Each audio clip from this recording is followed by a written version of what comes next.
While we're on the topic of Coots, because the comments are certainly going to go wild about it, it was something that I think was an oddly manufactured outrage on Flyers Twitter, a pretty unhinged place as it is. You guys were both in locker rooms before. You guys know how captains typically talk about their teammates, about the way that you address things. An important piece of context that was lost in the whole Sean Couturier commenting on Matvei Michkov is that he was asked a direct question about Matvei Michkov and how they're trying to work with him through the early part of the season. That got clipped up. People then somehow created it into Sean Couturier is a terrible leader.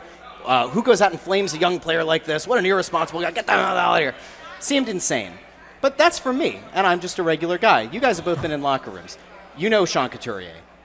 Your thoughts on his leadership and the way that, he addressed the situation and addressed the question. You know what? When I did TV, especially TV, I used to interview Coots a lot.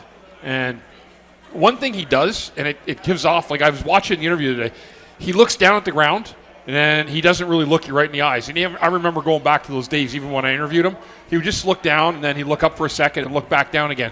It's not a great look when you're talking about somebody else, but that's just the way he talks. Mm-hmm. What he said was not wrong about trying to bring along a guy who's got a real knack offensively for scoring goals. But like you said, you're not going to score goals 100% of the time. So what are you going to do when you're not scoring goals? And that's something that every player has to figure out. Yeah, I took nothing of it. I thought Flyers Twitter went absolutely crazy. I thought you were going to get involved. I wanted us to start. We could have set up some fights. I mean, it was. No, the beats brawl in Philly, Philly beats go for fight. That'd be great. Yeah, I mean, Duke it out, fellas. It was something else to see. Flyers Twitter shows again how toxic they are, and they didn't really understand what Coots was saying. I believe that. I don't think Coots said anything wrong at all. Do you think that the idea? Because all right, let me play devil's advocate, even though I don't believe in it. Let me play the other side. You rarely do see a captain talk about another player on the team in that way. Now, again, it was a direct question about that specific player. Is there any reason to believe that that's still a conversation that's best had behind closed doors? I didn't take it as a shot. I didn't take it as we've been trying to get through to this kid and this is the way to do it. I mean, for those who aren't aware, which is zero of you, Russian is his mother tongue. He's still working on the English. I don't think that going to the media to try to do that, a shot across the bow, would be effective in any way. Is there any rational take on that this is a conversation best had behind closed doors? You're efficient for anything because that's what Twitter does. Yeah, it creates out of context, and then it was actually fun and pleasurable to watch. But no, you got. I'm glad you got it. I'm glad you were entertained by it, Fridge. I was going crazy. I was look at these guys. I was going nuts over the weekend. Because it's really simple. I mean, we haven't had a player like Michkov in the organization for years. Yeah. So it's a new experience for everybody. Expectations magnified. Sophomore year, it's going to happen.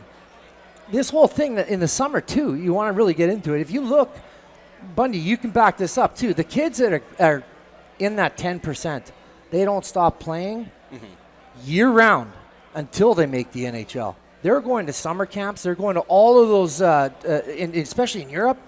So they're going to all those tournaments all over the place. They're continuously playing. That's after the season, from 10 years old. So when he's trying to say that whole 4-month off thing, it's the first time he's never been scheduled to actually be at a tournament. If it's on the European stage, right, or it's in Russia, or it's in that's a whole different world over there, how they play and how they train. And that's what's all leading into this. You know what? Every kid that gets into the NHL at that level, once they make it, has every right to be like, wow, breathe it in, take it in. But this is part of being in the NHL. You find out in that second year, whoa, I got to go year-round with this. Everybody, every single year, is actually trying to get better. The best in our game, Sidney Crosby. Why is he good? Because he's the last guy on the ice. He's shooting every day. He's doing all of that little extra work. And you might be good until you get here, until you find out and you experience all that you need to experience. I think it's the best place for him to be growing up in this town because of the way he plays, actually. And I think he knows it. He's got the support of his teammates and the support of his captain in words like that. Because if you're comfortable enough to say that about a young player, he's got a lot of respect for you in that locker room. So that's actually a good view inside the locker room. That's transparency. That's how I took all of it. But I also knew how the question was being asked in the first place. Yeah. You know, I'm not going to go on a long rant because I did that already on the Russ Joy show. If you didn't catch it, go back and watch that, and you'll hear me go off for 20 minutes on this topic. The one thing I do want to add to it, though, is yesterday I'm over at in Voorhees, and I'm standing by Coots' locker, waiting for him to come off the ice, and he comes into the room, and he sees me, and he goes, "Are you here to talk to me, or is it the people who never come in here that are wanting to talk to me?" Wow. Wow.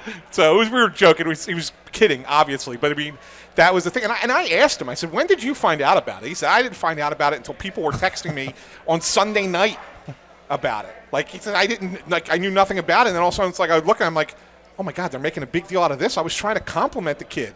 That's the thing. Yeah. Yeah. So I think it's actually worth moving off of it. Yeah. But surprise, surprise. You know what? Here's the parallel to make, right?